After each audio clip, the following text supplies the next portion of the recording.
The sound of expensive cutlery scraping against fine china filled the dining room of my family's mansion as I pushed my food around my plate, trying to tune out my sister Olivia's latest speech about her corporate achievements. And then she announced, swirling her red wine, "The board unanimously approved my proposal for the Asian expansion. We're projecting a 30% increase in revenue by next quarter." I glanced at my parents, watching their faces glow with pride. Dad, CEO of Blake Industries, nodded approvingly while Mom reached over to squeeze Olivia's hand. This was our traditional Christmas dinner, a celebration of the family business and its rising star. "What about you, Sophie?" Mom turned to me, her smile fading slightly. "Still working on that. What do you call it?" "Nexus Technologies," I supplied, straightening in my chair. "And yes, we're actually..." "Her little startup," Olivia interrupted with a laugh. "What is it now? 2 years? And still working out of that tiny office downtown?" I bit my tongue, resisting the urge to correct her. The tiny office was just a front. What my family didn't know was that Nexus Technologies had quietly become one of the fastest-growing software companies in the country. We operated under various shell companies, our true ownership hidden behind layers of corporate structuring. "Someone has to try something new," I said carefully. "Not everyone wants to work for the family business." Dad set down his fork, his expression hardening. "The family business that put you through Stanford? That paid for your MBA? That same business you turned your back on?" "I didn't turn my back on anything," I replied. "I chose to build something of my own." "Build?" Olivia snorted. "Sophie, let's be honest. You're playing entrepreneur while the rest of us do real work. Blake Industries is a Fortune 500 company. We're about to launch the biggest expansion in our history. What have you built?" If they only knew. While they've been focused on their traditional manufacturing business, I had developed an AI-driven supply chain management system that was revolutionizing the industry. Major corporations were already using our software, including several of Blake Industries' competitors. "I'm doing fine," I said simply, taking a sip of wine. "Fine isn't the Blake standard," Mom chimed in. "Look at Olivia, youngest VP in company history, featured in Forbes 30 Under 30. We just want you to live up to your potential, darling." I thought about the email I'd received that morning, an offer from a major tech company to acquire Nexus for $2.8 billion. I turned it down. My plans were much bigger than that. "Speaking of potential," Olivia continued, "the expansion project needs additional funding. Dad, have you considered approaching Morgan Stanley? Their tech division has been very aggressive lately." I hid my smile behind my wine glass. I knew exactly why Morgan Stanley was suddenly interested in manufacturing technology. They'd been trying to get a meeting with Nexus's mysterious CEO for months. "Actually," Dad replied, "we're exploring several options. The market's tighter than we expected, but Blake Industries' reputation speaks for itself." What they didn't know was that their reputation wasn't enough anymore. The manufacturing sector was changing rapidly, and companies that didn't adapt to new technology were being left behind. I'd seen their financials, not as the daughter they dismissed, but as the secret owner of a significant portion of their stock. "Have you considered private equity?" I asked innocently. "I hear Phoenix Capital is looking for manufacturing investments." Olivia rolled her eyes. "Please don't try to give business advice, Sophie. Phoenix Capital doesn't even take meetings with companies our size. They're way out of our league." I nodded thoughtfully, not mentioning that I'd had dinner with Phoenix Capital's CEO last week. Being underestimated had its advantages. "Well," Mom stood up, smoothing her expensive dress, "shall we move to the living room for dessert?" Sophie, help me with the dishes. In the kitchen, Mom busied herself with coffee cups while I loaded the dishwasher, a task Olivia was apparently too important to handle. Honey, Mom said softly, I know you think you're proving something with this startup business, but it's time to be realistic. There's always a place for you at Blake Industries. I straightened up, meeting her eyes. I am being realistic, Mom. More realistic than you know. What's that supposed to mean? Before I could respond, my phone buzzed. A text from my CFO. Asian investors confirmed. Ready to proceed with phase 2. I typed back quickly. Green light. Start buying tomorrow. Work? Mom asked disapprovingly. On Christmas? Something like that, I replied, pocketing my phone. The market never sleeps. Back in the living room, Olivia was holding court again, detailing her plans for Blake Industries' future. I settled into an armchair, half listening as she outlined initiatives I knew would never materialize. Their company was already in trouble, though they didn't realize it yet. By this time next year, she declared, we'll have offices in Singapore, Shanghai, and Seoul. The Blake name will be global. Assuming the funding comes through, I murmured. What was that? Dad asked sharply. Nothing, I smiled, just thinking out loud. Later that night, in my penthouse apartment, not the small downtown office my family thought I lived above, I reviewed the latest reports from my team. Nexus had already secretly acquired 43% of Blake Industries stock through various subsidiaries. Tomorrow's buying spree would put us over 51%. My phone lit up with another text, this time from my assistant. Board meeting scheduled for next week. All major shareholders will be present.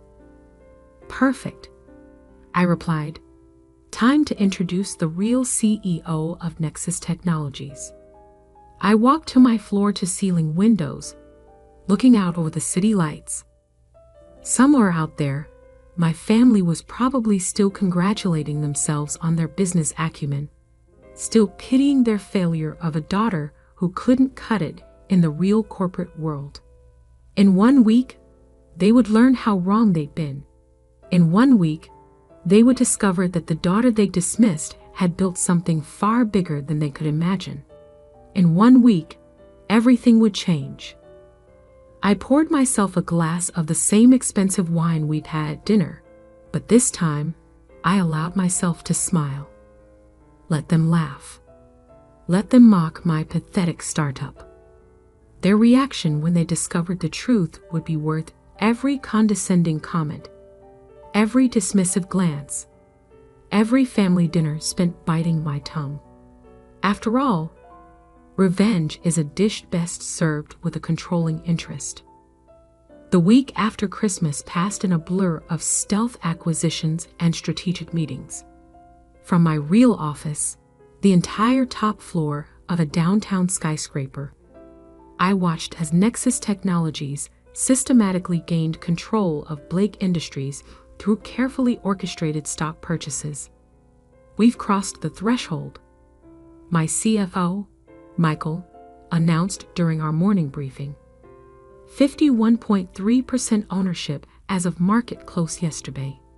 Blake Industries is effectively ours. I nodded, studying the real-time stock ticker on my wall.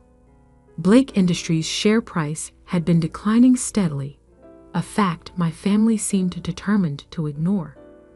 Their outdated manufacturing processes and resistance to technological innovation had left them vulnerable.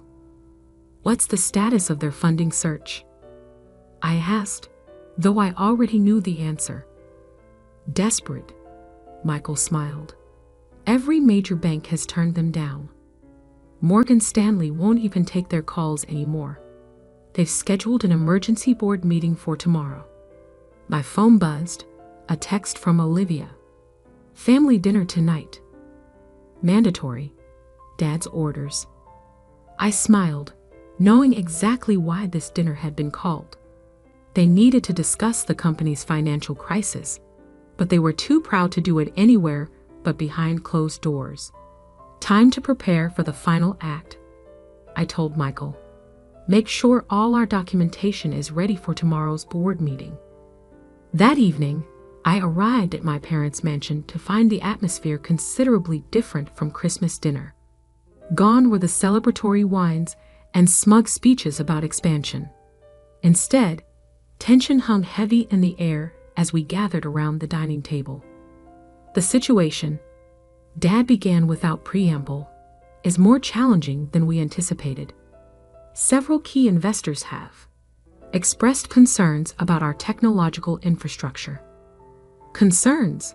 Olivia scoffed. They're being ridiculous. Our methods have worked for 40 years. I took a sip of water, watching them carefully. Maybe they're worried about competition from more innovative companies.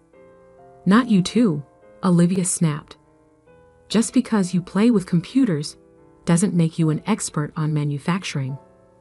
Actually, I set down my glass. I know quite a bit about modern manufacturing. For instance, did you know that automated supply chain management can reduce operational costs by up to 40%? That's exactly what we don't need, Dad interrupted. More tech talk. We need serious solutions. Like what? I asked innocently. Have you considered selling some shares to raise capital? Mom's fork clattered against her plate. Sell shares? This is a family company, is it? I pulled out my tablet. Because according to public records, ownership has been shifting significantly over the past few months. Olivia leaned forward, her face flushing. What are you talking about? Various investment groups have been quietly acquiring Blake Industries stock. As of today, the Blake family only controls about 30% of the company. Dad stood up so quickly his chair toppled backward. That's impossible. I would know if someone was buying us out. Would you? I asked calmly. When was the last time you actually reviewed the shareholder registry? Or are you too busy dismissing technological innovation as unnecessary? How do you know all this? Olivia demanded. Because, I smiled, I've been watching very carefully. Tomorrow's board meeting should be quite interesting. You're not even on the board, Mom said dismissively. No, but Nexus Technologies' CEO is. As the majority shareholder, we're entitled to a seat. The silence that followed was deafening. 3 pairs of eyes stared at me as understanding slowly dawned. Nexus Technologies? Dad whispered. That's your little startup? Not so little anymore, I replied. We're valued at $4.2 billion as of last quarter. And yes, we now own 51.3% of Blake Industries. Olivia's face had gone completely white. You're lying. That's impossible. I pulled up another document on my tablet and slid it across the table. Here's the complete shareholding structure. You'll notice the various shell companies and subsidiaries all lead back to one parent organization, Nexus Technologies. Why? Mom's voice cracked. Why would you do this to your own family? I didn't do anything to you, I said quietly. I built something revolutionary while you were all too busy mocking me to notice. The fact that I now control the company you thought was too good for me. That's just poetic justice. Dad found his voice, anger replacing shock. You think you can just walk in and take over? We'll fight this. With what resources? I stood up, straightening my jacket. Your company is hemorrhaging money. Your technology is outdated. The only thing keeping your stock price from completely collapsing is the fact that I've been buying it. Get out, Olivia hissed. Get out of this house. I picked up my tablet and headed for the door, pausing only briefly. I'll see you all at tomorrow's board meeting. Oh, and Olivia? About that Asian expansion you were so proud of. It's canceled. We have better plans for the company. As I drove away from the mansion, my phone exploded with messages from family members. I ignored them all except one. From my grandmother, who had always seen my potential. Show them what you've built, dear. It's time they learned what real success looks like.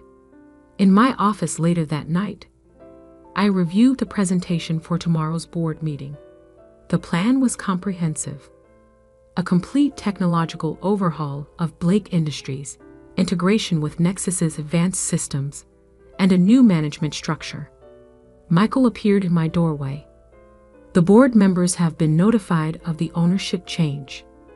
Most of them are anxious to meet the real CEO of Nexus Technologies. I'm sure they are, I smiled. Make sure security is ready tomorrow. I have a feeling my family won't take their demotion quietly. As I looked out over the city lights, I thought about all the family dinners where they dismissed my dreams, all the condescending comments about my little startup. Tomorrow, they would learn the truth about the empire I'd built in silence. And this was just the beginning. The morning of the board meeting dawned clear and cold. I dressed with particular care. A custom-designed power suit that cost more than Olivia's entire wardrobe, though she'd never know it. Today wasn't just about taking control. It was about showing my family exactly who I'd become while they weren't watching. Blake Industries headquarters still bore my grandfather's original bronze plaque in the lobby. I ran my fingers across his name as I passed, wondering what he would think of today's events. He had been the true innovator in the family, before Dad turned the company into a monument to outdated thinking. Good morning, Ms. Blake. The security guard nodded respectfully. He'd clearly been briefed about the new ownership structure. The boardroom was already tense when I arrived. 14 board members sat around the massive mahogany table, with Dad at the head, at least for the next few minutes. Olivia sat at his right hand, her face tight with barely controlled rage. Mom had apparently decided to attend as well, though she had no official role. Now that everyone's here, Dad began, his voice strained. We need to discuss.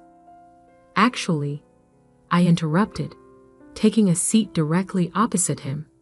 As majority shareholder, I'll be conducting this meeting. Michael entered with our legal team, distributing documents to each board member. The room fell silent as they read the first page. This is outrageous, Olivia finally exploded. You can't just walk in here and... I can and I am. I cut her off smoothly. Nexus Technologies now owns 51.3% of Blake Industries. My first act as majority shareholder is to restructure the board. Dad, Olivia, you'll find your resignation letters in those packets. Please sign them. I built this company. Dad slammed his fist on the table. No, I corrected him. Grandfather built this company.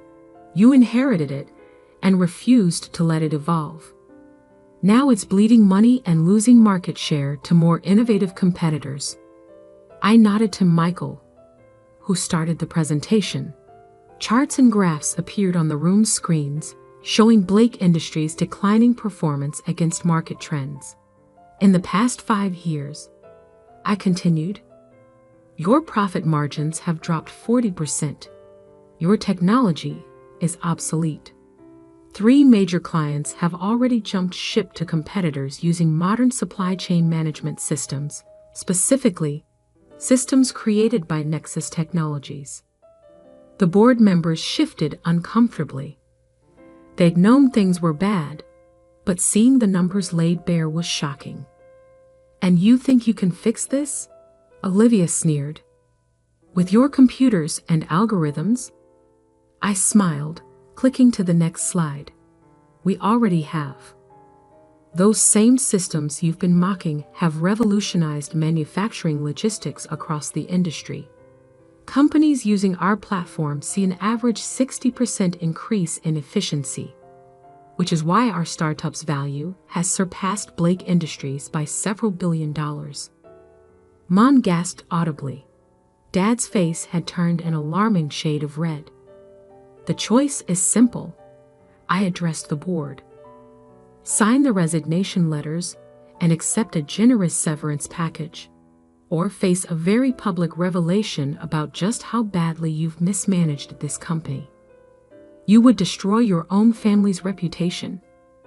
Mom asked incredulously. You mean the family that never believed in me? That dismissed every achievement because it didn't fit your narrow definition of success. I stood up, commanding the room's attention. I'm not destroying anything. I'm saving this company from your outdated leadership. The board members were already signing the documents, eager to align themselves with the new power structure. They were business people, after all. They could see which way the wind was blowing. Dad stared at the resignation letter for a long moment before finally picking up his pen. I never thought my own daughter would betray me like this. Funny, I replied. I never thought my father would be too proud to see the future of his own industry. I guess we both had blind spots. As security arrived to escort them out, Olivia turned back for one last shot. You'll regret this. You have no idea how to run a real company. I laughed genuinely for the first time that day. My little startup is worth $4.2 billion. I've revolutionized an entire industry while you were playing corporate dress-up. I think I'll manage.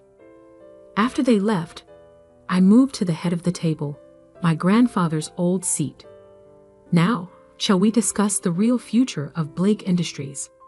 The next few hours were a blur of strategic planning and reorganization. By the end of the day, Blake Industries had a new board, a new direction, and a new connection to the technological innovations that would save it. 1 week later, the business world was buzzing with the news. Techish Protevigiwi, REVAL Secret Empire. Next US Technology CEO, Techieth Skolentio, a FAMIOYBUSINES, Sophie Bialaaki. The hidden Bilionair. I received exactly one message from my family. A handwritten note from my grandfather, who had been quietly watching from his retirement. You did what I always hoped someone would. You brought Blake Industries into the future. I'm proud of you, kid. The note now sits framed in my office, next to the original business plan for Nexus Technologies that my family had laughed at years ago. Every morning, I look at them both and remember that success doesn't always look like what others expect it to. 3 months later, Blake Industries stock had doubled. Our integrated technology platform was revolutionizing the manufacturing sector, just as I predicted. The board members who had so quickly switched allegiance were now falling over themselves to praise my vision. Dad and Olivia eventually tried to reconcile, of course, once the company's success became impossible to ignore. I received elaborate apologies, explanations about how they'd only wanted what was best for me, invitations to family dinners where they promised things would be different. I declined them all. Instead, I sent a simple response. The time for family dinners is past. If you'd like to schedule a meeting, please contact my office. We can discuss your future roles in the company, starting at entry level, of course. Everyone needs to learn the basics of modern manufacturing. They never replied. Now, 1 year later, I sometimes drive past our old family mansion, remembering all those dinners where they dismissed my little startup. The house seemed smaller somehow, less imposing. Or maybe I'm just seeing it through new eyes. the eyes of someone who built something bigger than they could imagine. Last week, a young intern asked me why I'd kept my company secret for so long, why I'd let my family underestimate me until I could take control. Sometimes, I told her, being underestimated is the greatest advantage you can have.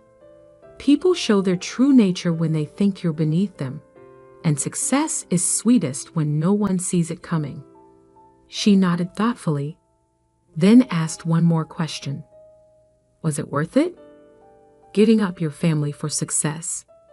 I looked out my office window at the city below, at the empire I'd built while they were too busy mocking me to notice. I didn't give up anything, I replied. They gave up on me long ago. I just proved them wrong in the most spectacular way possible. And that, really, was better than any family dinner could ever be.